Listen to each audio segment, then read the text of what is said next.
चलिए अब आपको बताते हैं कि जगन्नाथपुरी विजिट करने का बेस्ट टाइम क्या है। तो सबसे अच्छा और अनुकूल समय की अगर बात की जाए तो सर्दी का मौसम यानी कि अक्टूबर से फरवरी का जो महीना होता है, इस बीच आप अपनी ट्रिप को प्लान कर सकते हैं। विश्व प्रसिद्ध रथ यात्रा ज्यादातर जुलाई के महीने में मनाई जाती है, तो अगर आप रथ यात्रा में शामिल होना चाहते हैं तो जुलाई के महीने में अपनी ट्रिप प्लान कर सकते हैं। चलिए अब आपको बताते हैं कि आप अपनी ट्रैवल को कैसे प्लान कर सकते हैं और एक प्रॉपर प्लानिंग की मदद से आप अपनी यात्रा को बहुत ही सुगम बना सकते हैं, बहुत ही स्मूथ बना सकते हैं। सबसे पहले तो बात करते हैं कि आपको कैसे पैकिंग करनी है।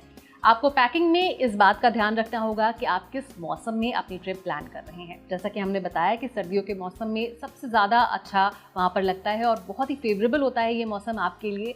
तो अगर आप गर्मी में ट्रिप प्लान करते हैं तो आपको गर्मी के अनुसार अपने कपड़ों की पैकिंग करनी होगी। लाइट कपड़े रखें, कॉटन के कपड़े रखें, जिससे कि आपको गर्मी का एहसास ना हो। गर्मी में तेज़ धूप भी होती है, तो अगर आप तेज़ धूप में कहीं जाते हैं तो अपने आप को कवर्ड रखें, सनग्लासेस ज़रूर लगाएं। इसके साथ ही स्कार्फ, कैप्स, ये सारी चीज़ें भी अपने साथ रखें। और एक बात और भी बहुत ज़्यादा ध्यान देने वाली है कि ह्यूमिडिटी का एहसास वहाँ पर बहुत ज़्यादा होता है पुरी में गर्मियों के मौसम में, तो अपने आप को हाइड्रेटेड भी रखें और ज़्यादा से ज़्यादा पानी पीने की कोशिश करें। इसके अलावा रेनी सीजन बिल्कुल भी फेवरेबल सीजन नहीं होता है, इसलिए आपको सलाह दी जाती है कि रेनी सीजन में अपनी ट्रिप ना प्लान करें।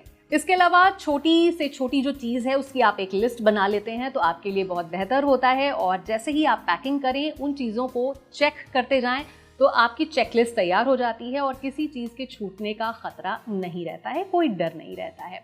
आप अपने आईडी रखना ना भूलें, आप अपने टिकट्स रखना ना भूलें। साथ ही मेडिसिन्स बहुत ज़्यादा ज़रूरी हैं। अगर आपकी कोई मेडिकल हिस्ट्री है तो बेहतर होगा कि अपनी ट्रिप से पहले आप अपने डॉक्टर से मिले जाकर और सारी दवाइयाँ अपने साथ लेकर जाएं। तो अगर आप अपनी ट्रिप की अच्छी तरीके से प्लानिंग करते हैं, प्रिपरेशन करते हैं, तो ट्रिप आपके लिए यादगार हो जाती है। तो चलिए अब आपको बताते हैं कि आप स्टे पर कैसे ध्यान दे सकते हैं, वहाँ किन जगहों पर रुक सकते हैं। एक बहुत ही प्रसिद्ध धार्मिक टूरिस्ट प्लेस होने की वजह से पुरी में बहुत सारे छोटे बड़े होटल्स हैं और बहुत सारी धर्मशालाएं हैं, तो आप अपने बजट और कन्वीनियंस के हिसाब से इनका चुनाव कर सकते हैं।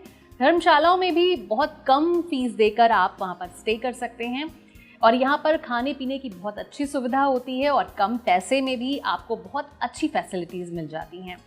यहाँ के सभी hotels online hotel booking websites पर अवेलेबल हैं, तो आप इन पर अपनी बुकिंग पहले से करा सकते हैं। ऑनलाइन होटल बुकिंग वेबसाइट पर पूरे साल अलग अलग तरह के डिस्काउंट ऑफर भी यहाँ पर आते रहते हैं, तो इन ऑफर्स को अप्लाई करके आप पुरी में किसी भी होटल में बहुत कम कीमत पर भी रुक सकते हैं। अब बात करते हैं कि पुरी आप कैसे पहुंच सकते हैं। भुवनेश्वर का बीजू पटनायक हवाई अड्डा पुरी के सबसे नज़दीकी हवाई अड्डा है। बीजू पटनायक हवाई अड्डे की पुरी से दूरी सिर्फ 60 किलोमीटर है। भुवनेश्वर का हवाई अड्डा भारत के प्रमुख हवाई अड्डों से बहुत अच्छी तरीके से कनेक्टेड है, तो अगर आप फ्लाइट के जरिए आना चाहते हैं तो इस एयरपोर्ट से आ सकते हैं।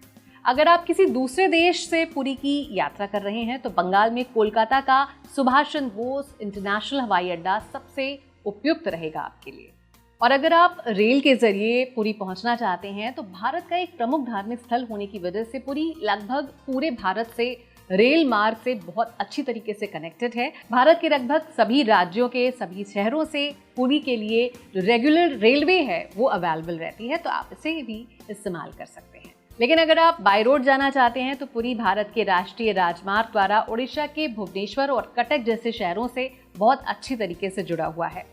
अगर आप अपने निजी व्हीकल से जाना चाहते हैं और रोड ट्रिप का आनंद लेना चाहते हैं तो भी आसानी से पहुंच सकते हैं। यहाँ पर आप कैब्स के ज़रिए भी पहुंच सकते हैं, बसेस के ज़रिए भी पहुंच सकते हैं और उड़ीसा के अंदर पुरी के आसपास भी आपको जो लोकल ट्रांसपोर्ट है आसानी से उपलब्ध हो जाएगा। और अगर आप पुरी जाते हैं तो यहाँ पर जो स्थानीय भोजन है जो कि बहुत पॉपुलर है उसे ज़रूर चखें। पुरी अपनी धार्मिक स्थान और सुंदर पर्यटन स्थलों के अलावा यहाँ के खान पान के लिए भी बहुत ज़्यादा पॉपुलर है। पुरी में उड़ीसा की पारंपरिक स्थानीय भोजन परोसे जाते हैं जिनका स्वाद आपके लिए एक नया एक्सपीरियंस हो सकता है।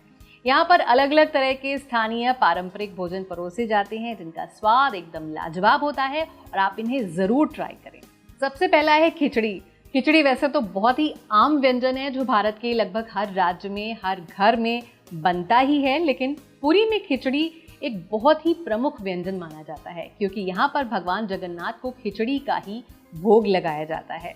यहाँ पर खिचड़ी को शुद्ध घी में चावल, दाल और साग सब्जियों के साथ इसे मिलाकर पकाया जाता है।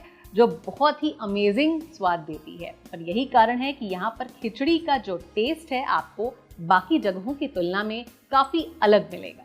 अगर आप उड़ीसा के आसपास के किसी राज्य से हैं या उड़ीसा के रहने वाले हैं तब तो आपने इस व्यंजन का नाम सुना होगा, लेकिन अगर आप किसी दूसरे राज्य से आए हैं तो शायद ये व्यंजन आपके लिए एकदम नया अनुभव होगा। ये व्यंजन न केवल पुरी में बल्कि उड़ीसा के एक लोकप्रिय व्यंजन है। अब बात करते हैं मचा घात की। अगर आप मांसाहारी खाने के शौकीन हैं तो आप उड़ीसा में इस स्वादिष्ट और लाजवाब व्यंजन का स्वाद ले सकते हैं। ये मछली से तैयार बहुत ही लोकप्रिय और उड़ीसा में साधारण रूप से बनने वाला व्यंजन है। छेना पोड़ा उड़ीसा के हर एक नुक्कड़ और कोने में बेचे जाने वाला मिठाई है, जो विशेष रूप से जगन्नाथ मंदिर में भोग लगाने के लिए भी इस्तेमाल होता है और इसलिए इसका महत्व और ज़्यादा बढ़ जाता है। माना जाता है कि भगवान जगन्नाथ की पसंदीदा मिठाई भी है और यही कारण है कि यहाँ पर ये मिठाई बहुत ज़्यादा मात्रा में बिकती भी है।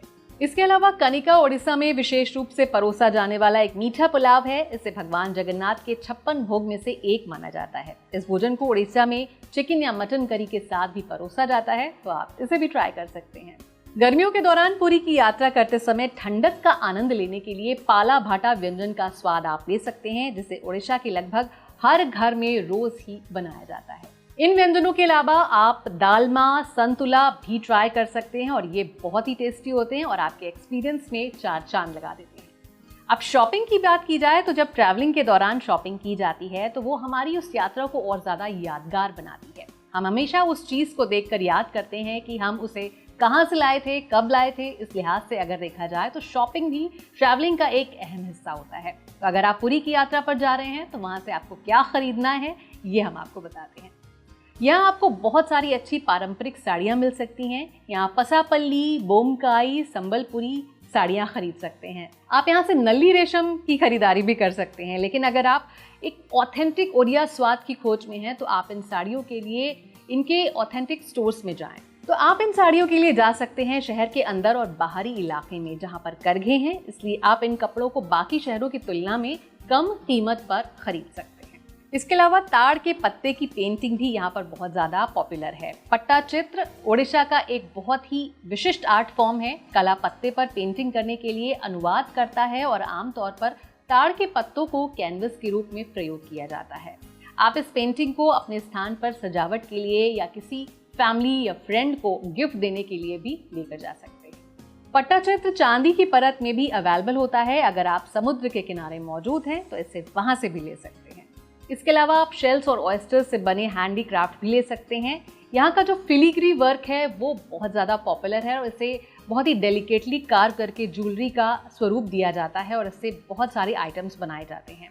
ये ज़्यादातर सिल्वर से बनाया जाता है और सिल्वर के थ्रेड्स को इस तरीके से बिना जाता है कि आपको एहसास भी नहीं होता कि ये सिल्वर की बनी हुई ज्वेलरी है। तो यहाँ पर जाकर आप फिलीग्री वर्क वाली ज्वेलरी खरीद सकते हैं। इसके अलावा रेशम और सूती हैंडलूम कपड़े, पेंटेड कोकोनट्स, प्रसाद इन पाम लीफ बास्केट्स, ये सारी चीज़ें भी आप वहाँ पर ले सकते हैं। लेकिन अगर आप पुरी गए हैं तो जगन्नाथ, बलभद्र और सुभद्रा की जो वुड की मूर्तियाँ होती हैं, वुड कार्विंग्स होती हैं, उन्हें आप एक सुवेनिर के तौर पर ज़रूर ले जा सकते हैं।